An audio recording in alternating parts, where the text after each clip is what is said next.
नमस्कार, राम राम हरियाणा में आपका स्वागत है। मैं हूं आपके साथ भावना त्रिपाठी। रुक करेंगे प्रदेश के तमाम बड़ी खबरों की ओर। चंडीगढ़ में सीएम नायब सिंह सैनी ने प्रेस कॉन्फ्रेंस की, जिसमें उन्होंने विरोधियों पर जमकर निशाना साधा। सीएम सैनी ने इंडिया को घमंडिया गठबंधन बताया। सीएम ने और क्या कुछ कहा, आइए आपको सुनाते हैं। दृश्य देखा है और उसको लेकर के जिस प्रकार से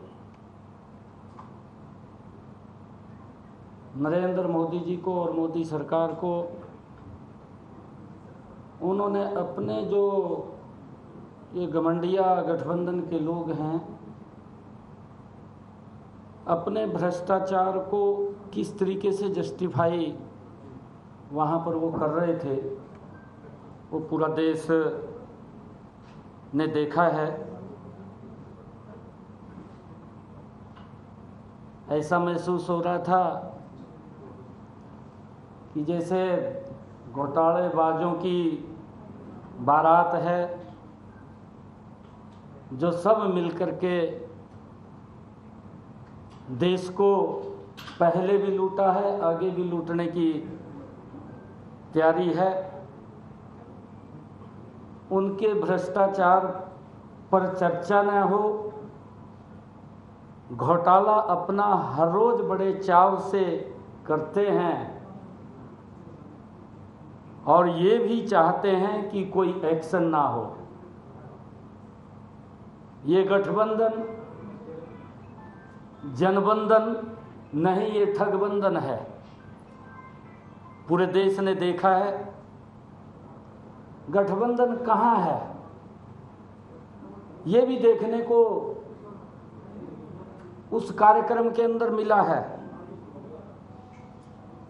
आम आदमी पार्टी केजरीवाल की गिरफ्तारी में के समर्थन में रैली हो रही है, इस प्रकार की वो बातें कर रहे हैं।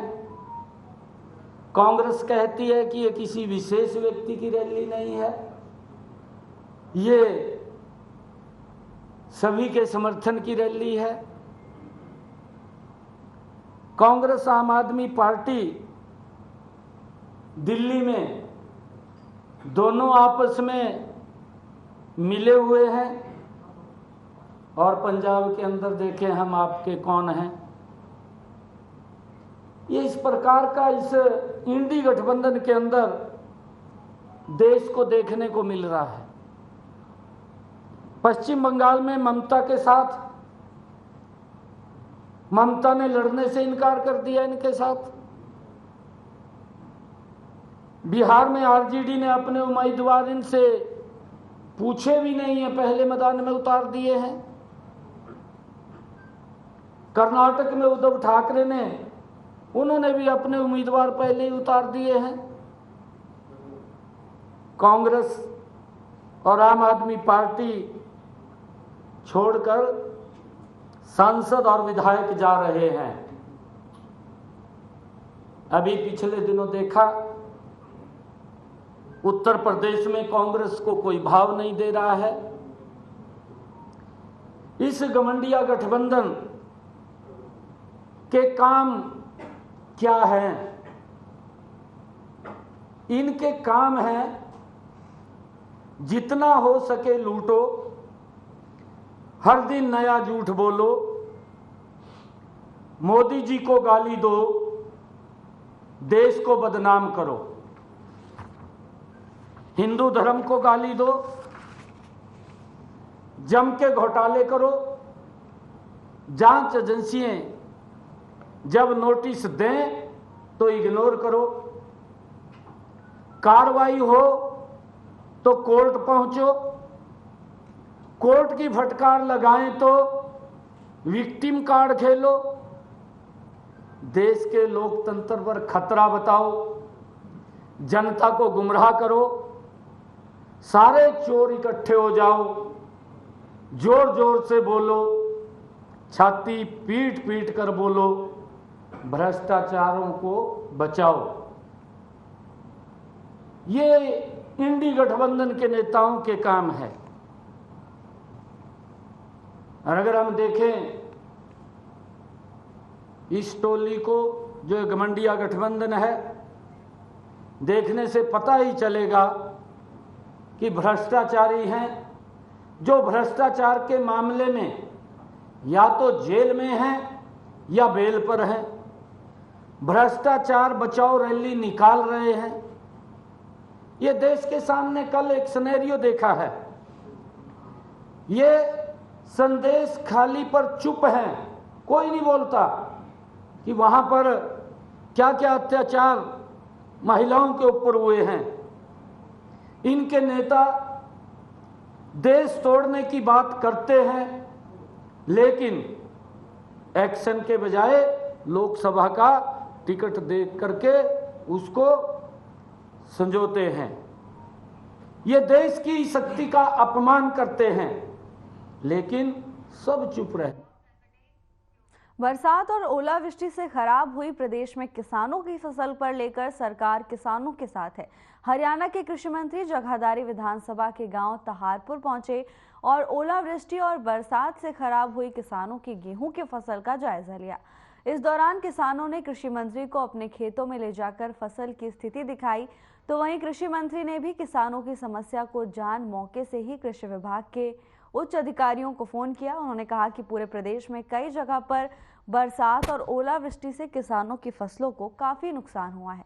इसको लेकर आकलन किया जा रहा है ताकि सही समय पर किसानों को मुआवजा उपलब्ध कराया जा सके।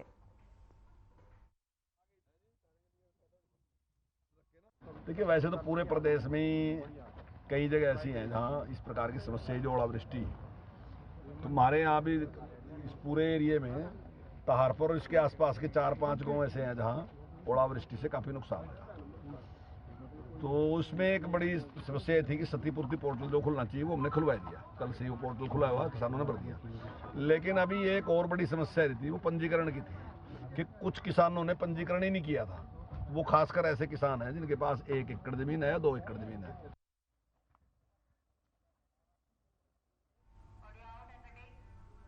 प्रदेश के पूर्व उप मुख्यमंत्री और जेजेपी के वरिष्ठ राष्ट्रीय उपाध्यक्ष दुष्यंत चौटाला ने कहा कि 2024 में हिसार सहित पूरे प्रदेश की जनता जागरूक प्रतिनिधियों के तौर पर सांसदों का चयन करेगी। उन्होंने गंगवा गांव में आयोजित जनसभा में क्षेत्रवासियों से मुलाकात की।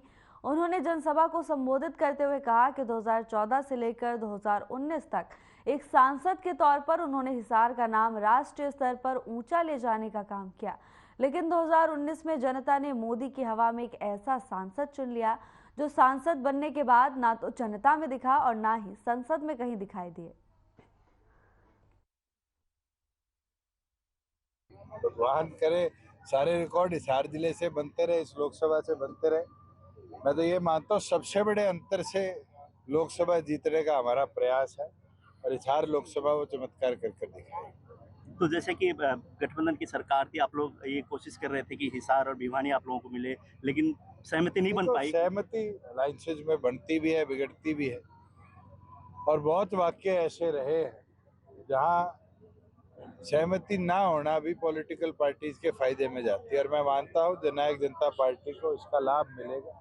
पहले तो शायद हम यहाँ 1 या 2 पे फोकस है, अब 10 की 10 सीटों पर पार्टी काम भी करेगी और मजबूती से वोट मार्जिन को बढ़ाने का भी काम करेगी। वोट बीजेपी के लोकसभा प्रत्याशी पूर्व सांसद नवीन जिंदल ने अपना चुनाव प्रचार शुरू कर दिया है। चुनाव प्रचार की इस कड़ी में नवीन जिंदल ने बीजेपी कार्यकर्ताओं सहित लोगों से वोट की अपील की। उम्मीदवार नवीन जिंदल ने कहा कि वो आपको बहुत सौभाग्यशाली मानते हैं जो वो बीजेपी के टिकट पर चुनाव लड़ रहे हैं। उन्होंने पीएम मोदी पर बोलते हुए कहा कि देश में नरेंद्र मोदी की टक्कर में कोई भी ऐसा नेता नहीं है जो उनकी बराबरी कर सके, इसीलिए तीसरी बार बीजेपी की सरकार बनेगी और नरेंद्र मोदी फिर देश के प्रधानमंत्री बनेंगे।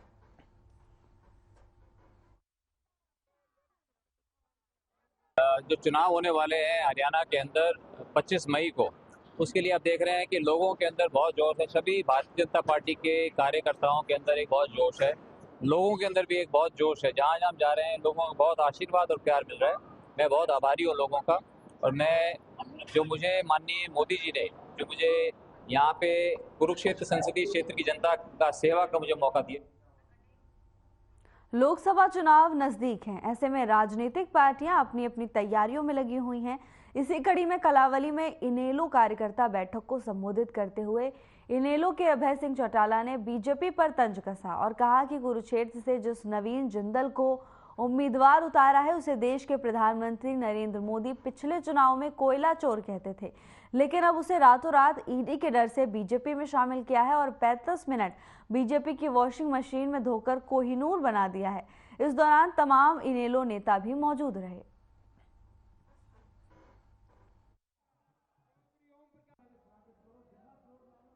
प्रधानमंत्री ने खुद 2014 में कहा था कि इसकी तिजोरी में 40,000 करोड़ का कोयला है। अगर हमारी सरकार बनी हम उसकी इंक्वायरी कराएंगे। इसने जो पैसा इससे इकट्ठा किया वो सारा वसूल करेंगे, सब कार्रवाई करेंगे जेल की सलाखों के पीछे। सरसों के बाद 1 अप्रैल से रेवाड़ी की मंडियों में गेहूं की फसल बिकने के लिए आनी थी, लेकिन 2 दिन पूर्व जिले के अनेकों गांव में हुई जबरदस्त ओलावृष्टि के कारण कई किसानों की 50 से 80% गेहूं की फसल खराब हो गई। यही कारण है कि तय समय अनुसार मंडी में गेहूं की फसल नहीं पहुंची।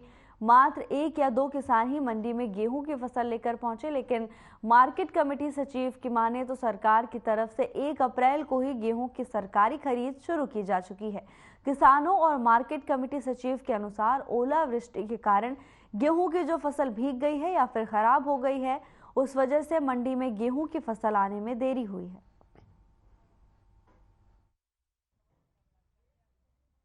गेहूं की फसल जो है थोड़ा इस बार लेट भी है और 2 दिन पहले जो ओलावृष्टि हुई है, बारिश हुई है, काफ़ी गांवों में सरसों की गेहूं की फसल जो है वो नष्ट हुई है।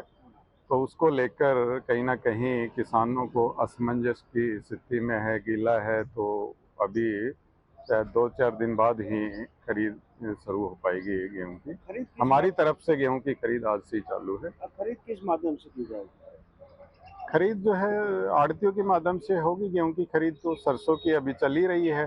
देखो जो कई जगह ओलावृष्टि हुई है उससे फसल बहुत ज़्यादा खराब हो गई है, और ख़राब होने से अभी वो कैसे निकालेंगे? जब वो खराब होगी तो उसको निकालने में टाइम लगेगा, और 80-90% नुकसान हुआ है बहुत किसानों को। तो 80-90% बहुत गाँवों में, तो उसकी वजह से गेहूँ अभी तो नहीं आएगा। क्या लगता है कब तक गेहूँ आ पाएगी अब मंडी के अंदर? आएगा अभी 15-20 दिन लग जाएंगे। 15 से 20 दिन हो रहे हैं। 15-20 दिन। नुकसान अगर हम बात करें नुकसान की तो कितना नुकसान हुआ? नुकसान है जी, जहाँ जहाँ ओले पड़े वहाँ तो 80% नुकसान है, कई जगह तो 100% नुकसान है। कारण ये है कि परसों ओलावृष्टि हुई थी, उसमें बहुत ज़्यादा नुकसान हुआ है किसानों को, और करीब 90% फसल खराब हो गई।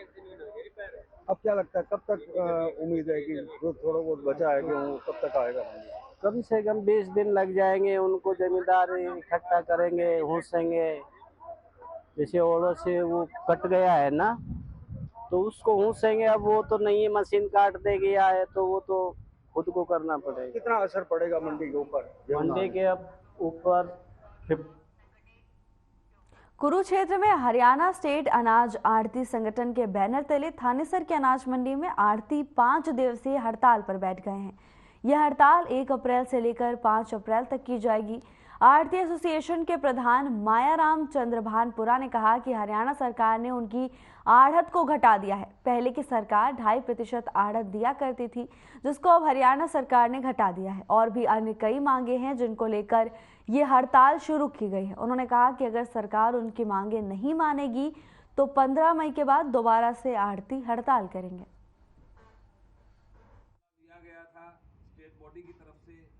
जो हरियाणा प्रदेश की एसोसिएशन है, आढ़ती एसोसिएशन, उसने एक फैसला लिया था भाई हमारी जो आढ़त है और कई और मुद्दे हैं, ये सरकार हमारे साथ ठीक नहीं कर रही। 4 दिन का सरकार को टाइम दिया था, लेकिन सरकार ने कोई भी बात आढ़ती एसोसिएशन हरियाणा प्रदेश से नहीं की।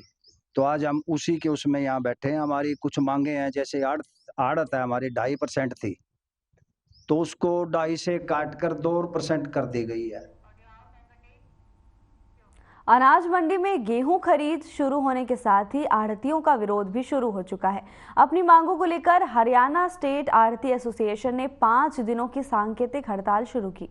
उनकी मांग है कि फसल बिकवाली पर 2.5% आढ़त, साइलों में जाने वाली फसल पर कमीशन और किसानों के खाते में पेमेंट देने का विरोध सहित कई इसी अन्य मांगे हैं, जिसको लेकर आढ़ती प्रदर्शन कर रहे हैं। आढ़तियों की हड़ताल आगामी 5 अप्रैल तक रोजाना 2 घंटे की जाएगी।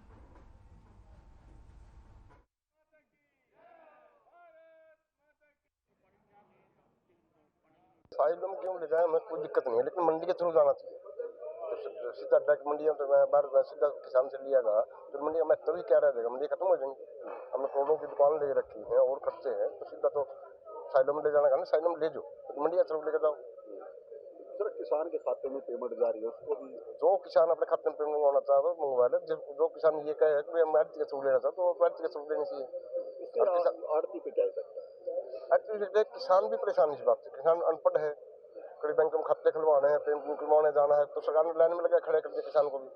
जब किसान में कोई दिक्कत नहीं है, परेशानी नहीं है, किसान को सीधी पेमेंट मांग नहीं रहा है, तो सरकार का भी रवैया है। ये हमारी जो 2.5% की आड़त है उसको घटाकर 46 रुपये कर दिया गया है। हमारी काफ़ी दिन से सरकार से मांग है, पहले भी अवगत करा चुके हैं कि हमें पूरी आड़त मिलनी चाहिए 2.5% की, क्योंकि दुकानों के खर्चे, महंगाई डे बाई डे बढ़ती जा रही है। ये हमारी प्रमुख मांग है। इसके अलावा सीमांत किसानों का माल है वो भी सरकार ने बंद कर देती है बीच बीच में। जीरी के सीजन में भी बड़ी भारी दिक्कतें आई थी। इसके अलावा और भी जैसे लाइसेंस की मांग है, एक बार लाइसेंस बनने के बाद वो मतलब पूरे उस हरियाणा में लागू होना चाहिए। उसके लिए हमें हर साल रिन्यू कराना पड़ता है, मार्केट कमेटी में बार बार जाना पड़ता है। ये जो सरकार ने हमारी आड़त कम कर दी है, 40 रुपये फिक्स कर दी है, पहले 2.5% थी, और जो दूसरी फसलें हैं सरसों, कॉटन, उन पे बिल्कुल आड़त बंद कर दी है। तो और साइलों में जो माल जाता है उसमें बिल्कुल आड़त बंद कर दिया, उसके विरोध में प्रदर्शन है। क्या कुछ रहेगा इसमें 2 घंटे 11 बजे से 1 बजे तक हम 5 दिन के लिए विरोध प्रदर्शन करेंगे सारे हरियाणा की सारी मंडियों में। तो सीजन पे असर नहीं होगा कि जिस तरह से सीजन वैसा हो रहा है? नहीं, सीजन अभी जो किसान आएगा 1 बजे के बाद सारा अपना काम करेंगे, ऐसा 1 अप्रैल से गेहूं की सरकारी खरीद शुरू होनी थी, लेकिन मंडी प्रशासन और पूरा स्टाफ किसानों के इंतजार में बैठा रहा, पर कोई भी किसान अपनी फसल लेकर मंडी में नहीं पहुंचा। आपको बता दें कि मंडी सचिव का कहना है कि शायद अभी किसानों को अपनी फसल लाने में 1 सप्ताह का समय लग सकता है, क्योंकि अभी किसानों ने गेहूं की कटाई शुरू की है। गेहूं की फसल पूरी तरह से पकी नहीं है। बताते चले कि इस साल काफी अच्छी ठंड पड़ी है, साथ ही बरसात भी जारी है, जिसके कारण गेहूं की अच्छी पैदावार होने की उम्मीद जताई जा रही है। लेकिन सरकार द्वारा हर साल 1 अप्रैल से गेहूं की सरकारी खरीद शुरू हो जाती है, जो लगभग 15 मई तक जारी रहती है। इस दौरान किसान अपनी फसल अंबाला जिला में स्थित लगभग 15 मंडियों में लेकर आते हैं, जिसे सरकार पोर्टल के जरिए खरीद लेती है।